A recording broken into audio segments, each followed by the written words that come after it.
हमारा जो political system है वो है डेमोक्रेटिक। डेमोक्रेसी पता है क्या होती है? यस सर, लोग अपनी सरकार खुद चुनते हैं, किसके माध्यम से? वोट चुनते वोट के माध्यम से। ये आपको पता है। हैं। यस अब क्या होता है डेमोक्रेसी में, बहुत सारे कैंडिडेट चुनाव में कंटेस्ट करते हैं। बैलेट पेपर हमने पढ़ा। यस बैलेट पेपर में जितने भी लोग चुनाव में लड़ना चाहेंगे सबके नाम होंगे, यस, पर उसमें से कुछ जीतेंगे, कुछ नहीं जीतेंगे। हारेंगे या नहीं जीतेंगे। ठीक है। अब उसमें क्या होता है डेमोक्रेसी में, दो से ज़्यादा पार्टियां होती हैं, दो या दो से ज़्यादा पार्टियां होती हैं। अब जो ज़्यादा पॉलिटिकल पार्टियां हैं, मान लो कि 100 कॉन्स्टिट्यूंसीज हैं, 100 जगह पे चुनाव हो रहा है। ठीक है, 100 जगह, 100, ठीक है, 100 जगहों पे चुनाव हो रहा है। तो 100 जगहों पे एक तो हमने डेमोक्रेसी में पढ़ा है कि जिसको ज़्यादा वोटें मिलेंगी वो चुना जाएगा। यस तो एक कॉन्स्टिट्यूंसी की बात है ना, एक जगह की। मान लो कि लुधियाना एग्जाम्पल के लिए, यस ठीक है, मान लो कि लुधियाना की कॉन्स्टिट्यूंसी है, एक पटियाला की कॉन्स्टिट्यूंसी है, एक जलंधर की कॉन्स्टिट्यूंसी है। ठीक है, ये अलग अलग कॉन्स्टिट्यूंसीज हैं। यस ठीक है। अब मान लो कि लुधियाना में 5 लोगों ने चुनाव लड़ा, 5 में से एक जीतेगा। यस 5 तो, 2 तो नहीं जीत सकते। यस ठीक है, पटियाला से एक जीतेगा, यस जलंधर से एक जीतेगा, यस, संगरूर से एक जीतेगा। तो अलग अलग जगहों से लोग जीतेंगे। ठीक है। मान लो कि लुधियाना वाला जो बंदा जीतने वाला है वो बीजेपी पार्टी से है। ठीक है। जो संगरूर में जीतने वाला है वो कांग्रेस का है। जो जलंधर से जीतने वाला है वो आम आदमी पार्टी का है। यस तो अलग अलग पार्टियों के लोग चुने जाएंगे। यस, ठीक है। तो जब 100 सीटों पे चुनाव हो रहा है, अब 100 में से, जैसे हमने देखा है ना कि जीतेगा कौन, जिसको सबसे ज़्यादा वोटें मिलेंगी। हमने देखा ना, अगर 5 कैंडिडेट खड़े हैं, 5 में से जिसको ज़्यादा वोटें मिलेंगी वो जीत जाएगा। एक तो ये प्रोसेस है जहाँ पे कैंडिडेट जीत जाएंगे। अब दूसरा क्या है, गवर्नमेंट कौन बनाएगा? जब मिलके मेजोरिटी बनेगी, जो चुने गए लोग हैं उन चुने हुए लोगों को जब मिला देंगे तो उन मिलने के बाद जो मेजोरिटी बनेगी वो गवर्नमेंट बनाएंगे। हर कोई गवर्नमेंट में नहीं बना सकता। अब मान लो कि 100 सीटों पे चुनाव हुआ, 100 सीटों पे, आपने ध्यान से सुनो बेटा, 100 सीटों पे चुनाव हुआ, 100 में से भारतीय जनता पार्टी को के उम्मीदवार 30 सीटों पे चुनाव जीत गए। कितनी? 30। बाकी 70 पे नहीं जीते जीते। अब बाकी 70 में एक बंदे को मिल गई 25 सीट, कांग्रेस को मिल गई 25। ठीक है, आम आदमी पार्टी को मिल गई 25, तो कितनी हो गई? 50। बीजेपी को कितनी मिली? 30। तो कुल मिला के कितनी हो गई? 80, 80। बाकी कितनी बची? 20 मान लो अकाली दल को मिल गई। किसको मिल गई? काले दाल को अब सबसे ज्यादा वोटें किसके पास है? 30 वोटें, 30 बीजेपी के पास है। तो अब जब गवर्नमेंट बनेगी तो जिस पार्टी के पास ज्यादा वोटें हैं वो किसके पास है? बीजेपी पे। तो बीजेपी के पास 30 वोटें हैं, बाकी सबके पास, किसी के पास 25 है, फिर किसी के पास 25 है, किसी के पास 20 है। तो बीजेपी की वोटों से कम है, चाहे 5 वोटों से ही कम है। हालांकि मिला दें तीनों को तो मिला के कितनी बन गई वो? 70। लेकिन क्योंकि बीजेपी सिंगल लार्जेस्ट पार्टी है तो सिंगल लार्जेस्ट पार्टी को वो कहेंगे जाओ जी गवर्नमेंट बनाओ। बेटा इधर देखो, ठीक है, गवर्नमेंट बनाओ। अब बीजेपी की मेजोरिटी कैसे बनती है? मेजोरिटी बनती है सिंगल लार्जेस्ट पार्टी के बिहाफ पे। लेकिन अगर कुल सीटें देखी हैं, कुल सीटें कितनी है? 100। 100 का आधा कितना होता है? 50 प्लस 1 कर दे, कितना बन गया? 51। तो जिसके पास 51 होगा वो मेजोरिटी में आएगा, तो मिलके ओपोजिशन वाले 49 पे रह जाएंगे। तो किसी भी टाइम पे 51 अगर बीजेपी को सीट आती है तो वो मेजोरिटी वाली सरकार बनेगी। लेकिन अब 30 सीटों में क्या है, बीजेपी की माइनॉरिटी की सरकार है, क्योंकि उसके पास मेजोरिटी नहीं है, पर वो सिंगल लार्जेस्ट पार्टी है। ठीक है। अब मान लो कि वो बीजेपी कहती है किसी एक पार्टी को कि आप हमारे साथ जुड़ जाओ। ठीक है, तो 30, कोई एक पार्टी मिल जाती है, किसी के पास 20 सीटें, किसी के पास 25 है, तो अगर तो 20 वाली मिलती है तो 50 हो जाती है, और 25 वाली मिलेगी तो कितनी होगी? 55। तो 55 मेजोरिटी होगी। मेजोरिटी के सामने ओपोजिशन के पास रहेगी 45। ठीक है, तो जिसके पास 45 है वो ओपोजिशन में चला गया, जो हमारा विरोधी है। तो हम दो हिस्सों में बांट दिया ना, एक इधर बता दिया, जैसे हम क्लास का डिवीजन करें कि ए के साथ कितने लोग हैं, बी के साथ कितने हैं, बांट दिया ना दो में। मान लो बी के पास 45 है, ए के पास 55 है, तो उसकी मेजोरिटी होगी। तो मेजोरिटी जो है वो रूल करेगी। जो विपरीत दल है, अपोजिट पार्टी है, वो मिला के उनके पास कितनी सीटें हुई? 45। तो वो ओपोजिशन बन गई। अब मान लो कि मैं 55 सीटों वाला हूँ, मेरी गवर्नमेंट बन गई, मैं कोई पॉलिसी अनाउंस करता हूँ, मैं पॉलिसी बनाता हूँ कि गरीब बच्चों को सबको अनाज दिया जाए।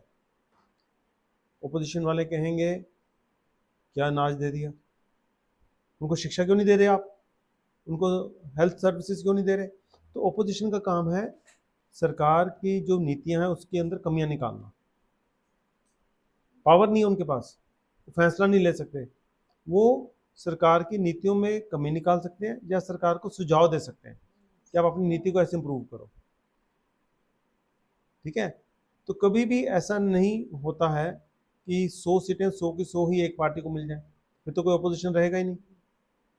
तो जितना अपोजिशन वीक होगा उतना जो मेजोरिटी पार्टी है, जो रूलिंग पार्टी है, उसको फ़ायदा होगा, वो अपनी मनमर्जी करेगी। जितना अपोजिशन मजबूत होगा तो जो रूलिंग पार्टी है, जो रूल करने की जो गवर्नमेंट बना रही है, उसको ध्यान से पॉलिसियाँ बनानी पड़ेंगी, है ना। तो पहली बात तो ये है कि हर बंदा जिसको हम चुने वो ही साफ सुथरा चुना जाना चाहिए। उसके लिए लोगों को शिक्षा चाहिए जिन्होंने चुनना है, और उनके पास शिक्षा नहीं है तो वो चुन नहीं पाएंगे ठीक से। अगर गलत बंदे मिलके मेजोरिटी बनाते हैं तो भी सरकार गलत बनेगी, गलत बंदों की सरकार गलत काम करेगी, गलत काम करेगी तो उससे देश का सुधार होने की बजाय देश का नुकसान होगा। तो पहली बात तो यह है कि जो भी चुना जाए वो अच्छा व्यक्ति चुना जाए, सबसे पहली बात तो ये। दूसरी बात, जो ओपोजिशन है उसमें भी जो कैंडिडेट चुने जाएं वो भी अच्छी साफ सुथरे हों, अच्छे करैक्टर के हों, अच्छी नॉलेज वाले हों, ताकि वो रूलिंग पार्टी के फैसलों को जो गलत हों, जो जनता के हित में ना हो, जनता के हित में भी जो ज़्यादा जनता के हित में होने चाहिए, देश के हित में होने चाहिए, ना कर पाए तो वो उनका विरोध कर सकें। अगर रूलिंग पार्टी गलत काम करती है और अपोजिशन के पास भी नॉलेज नहीं है, कैंडिडेट ऐसे हैं वो बिक जाते हैं, रूलिंग पार्टी कहती है देखो जी मैं ये पॉलिसी फैसला लूँगा, आपने विरोध नहीं करना मेरा पार्लियामेंट में, आपको मैं इतने पैसे पहुँचा दूंगा आपके घर, आप विरोध मत करना। तो ओपोजिशन और रूलिंग वाले मिल गए आपस में। तो जो ओपोजिशन वालों ने आम जनता का हित को गवर्नमेंट के पास रखना था, पार्लियामेंट में रखना था, वो रखने की बजाय वो तो मिल गए। तो जनता को तो बोलेंगे जी हम विरोध करेंगे, पर अंदर से मिल जाएंगे, तो वो गवर्नमेंट के फैसले का विरोध नहीं करेंगे, फैसला लागू हो जाएगा हम सब पे। तो अगर गलत फैसला हुआ तो हम सबका, बहुत से लोगों का नुकसान हो जाएगा, किसी का तो फायदा होगा ही, क्योंकि किसी के फायदे के लिए तो फैसला लेंगे, लेकिन आम नागरिकों के फायदे की बजाय नुकसान हो जाएगा। तो हमें बहुत ध्यान रखना है कि जो ओपोजिशन है वो भी स्ट्रांग हो, ओपोजिशन के कैंडिडेट भी नॉलेज वाले होने चाहिए। रूलिंग पार्टी के लिए भी उतना ही इंपॉर्टेंट है कि रूलिंग पार्टी के जो कैंडिडेट उनको बहुत अच्छी नॉलेज होनी चाहिए। तो ये तब तक नहीं होगा जब तक आम नागरिक के पास नॉलेज नहीं है, आप समझा। इसलिए जो एजुकेशन हम ले रहे हैं और आपको मिल रही है वो नॉलेज बहुत ही इंपॉर्टेंट और वैल्यूबल एजुकेशन। आज भी जो लोग आए, बच्चे आए इतने स्कूलों से, देखो उनसे हमने सवाल किए, उनकी बातें सुनी, आपने सुनी बातें? तुम तो थी नहीं वहाँ पे, तुम भी नहीं थी, तुमने सुनी है ना, क्या कह रहे थे वो?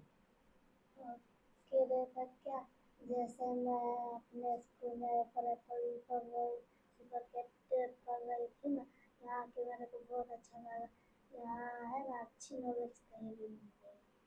कह रही थी ना, तो वो सारे स्कूल के बच्चे बड़े इम्प्रेस हुए और उनके टीचर्स बड़ी इम्प्रेस हुई। उनके टीचर्स ने तो ये भी कहा कि हम प्रिंसिपल से बात करेंगे कि ये शिक्षा दो। तो ये ओपोजिशन है। तो इसलिए जो ये न्यूज़ है, Mann slams opposition highlights development efforts under AAP government, वो कहता है कि ओपोजिशन को स्लैम करना मतलब उनको नीचा दिखाना कि वो तो ऐसे ही बोलते हैं, ऐसे ही नुक्ताचीनी करते हैं, लेकिन हमारी जो गवर्नमेंट है वो डेवलपमेंट कर रही है। ठीक है, तो इसलिए अब आप समझिए ओपोजिशन का कॉन्सेप्ट कि गवर्नमेंट के खिलाफ जो चुने हुए लोग हैं वो ही ओपोजिशन का पार्ट बनते हैं, पर वो विरोधी दलों के, विरोधी पार्टियों के लोग। समझ आया? आया कि नहीं? पूछो, अगर नहीं आया तो पूछो सवाल। आया कि नहीं आया? नहीं आया। नहीं आया तो पूछो, क्या नहीं आया समझ। वो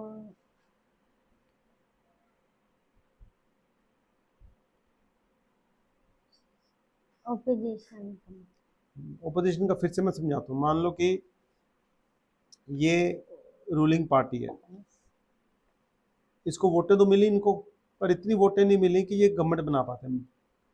ठीक है, हमने कहा कि मेजोरिटी वोट चाहिए।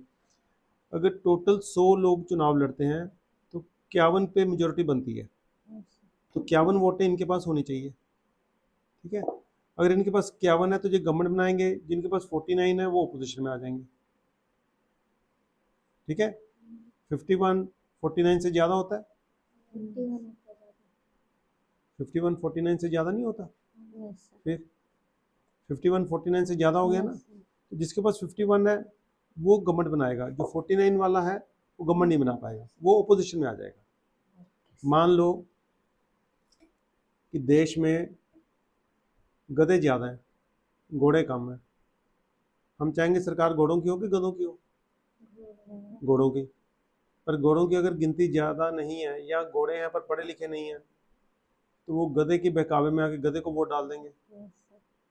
अगर गधों की गिनती 51 है तो गधों को तो 51 वोटें पड़ जाएंगी, घोड़ों को कितनी वोट पड़ेगी? 49। तो घोड़े अच्छे होने के बावजूद पीछे रह जाएंगे, गधे आगे निकल जाएंगे। इसलिए बजाय ये कि गधे हमें रूल करें, अगर हम नागरिक अच्छे बन जाते हैं तो हमारा कैंडिडेट भी अच्छा होगा, वो घोड़े की तरह होगा, भागेगा, हमें आगे लेके जाएगा। जो गधा होगा उसने खुद नहीं कुछ करना, हमें पीछे रख देगा। तो चुनावों में बहुत इंपॉर्टेंट कैंडिडेट भी है और वोटर भी है, चाहे रूलिंग पार्टी का हो चाहे अपोजिशन का हो, दोनों ही इंपॉर्टेंट है, दोनों के पास नॉलेज होनी चाहिए, ताकि रूलिंग पार्टी वाला अच्छी नीति बना सके। अगर अच्छी नीति नहीं बनाता तो विरोधी दल वाला, अपोजिशन वाला उसका अच्छा तरह से विरोध कर सके, उसको अपोज कर सके, देखो ये पॉलिसी गलत है, हम नहीं लागू होने देंगे, हम जनता के पास जाएंगे, जनता को समझाएंगे, देखो आपका नुकसान हो जाएगा। जो आजकल कभी करता है आपके पास आके, एमएलए मंत्री आता है? कोई नहीं आता, कोई ओपोजिशन वाला भी नहीं आता, ना रूलिंग वाला बताने आता कि हम क्या पॉलिसी लेने लगे, उसने वोट लेने आते हैं।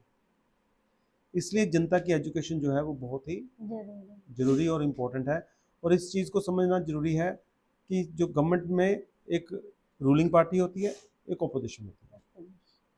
ओपोजिशन में भी कई सारी पार्टियां मिलकर ओपोजिशन बना सकती हैं, और रूलिंग में भी बहुत सारी पार्टियां मिलकर, जैसे हमने कहा ना बीजेपी को 30 वोटें मिली, तो बीजेपी ने किसी पार्टी को अपने साथ मिला लिया 25 वोटों के साथ, तो अब कोलिशन बन गया, इसको बोलते हैं मिली जुली सरकार।